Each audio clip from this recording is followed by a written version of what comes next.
आपण मैंने जानी कि स्टॉक रे भी आपण मैंने एसआईपी माने सिस्टमैटिक इन्वेस्टमेंट भाव रे प्लान स्टार्ट करि परिबे आ मंथली किछि किछि स्टॉक्स रे इन्वेस्टमेंट करिकिना धीरे धीरे निजर वेल्थ को बिल्ड करि परिबे। आज्ञा हाँ, तो एतिपई डेफिनेटली डिमैट अकाउंट दरकार जो मानकर अछि से माने ई स्टॉक रे निजर भी रिसर्च करिकिना इन्वेस्टमेंट करंतु खाली मु कहूची बोली किना नुहे। जो मानकर डिमैट अकाउंट नाही मो लिंक डिस्क्रिप्शन रे दे दोची से माने जाय कि निजे ओपन करिकिना आज ही किछि किछि स्टार्ट करि दियंतु। तो चलंतु देखिबा किछि टॉप स्टॉक्स जोटा आपण माने एसआईपी भाव रे स्टार्ट करि परिबे।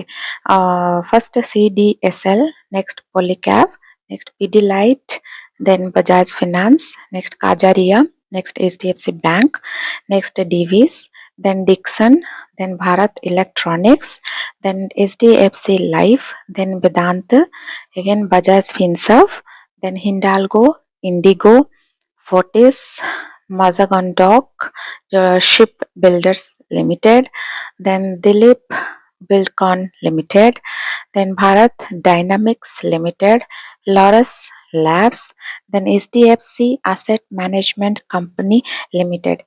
तो ये सब जो मु स्टॉक रा ना कहले एटा मु निजर रिसर्च आउ निजे भी कि मु एथरे इन्वेस्टमेंट करूछि आउ एटा होछि आपण मानकर बेस्ट स्टॉक्स माने बहुत ही रेनाउंड कंपनीज। तो आपण मानकर टंका बुडीबार चांस डेफिनेटली नाही। लॉन्ग टर्म रे इन्वेस्टमेंट करंतु अल्प अल्प करिके ना स्टार्ट करनियंतु आज एठो। तो एई भली फाइनेंशियल टिप्स पे फाइनेंशियल अपडेट पे मो चैनल उपे रहस्य को लाइक शेयर और सब्सक्राइब करंतु। रहुछि जय जगन्नाथ।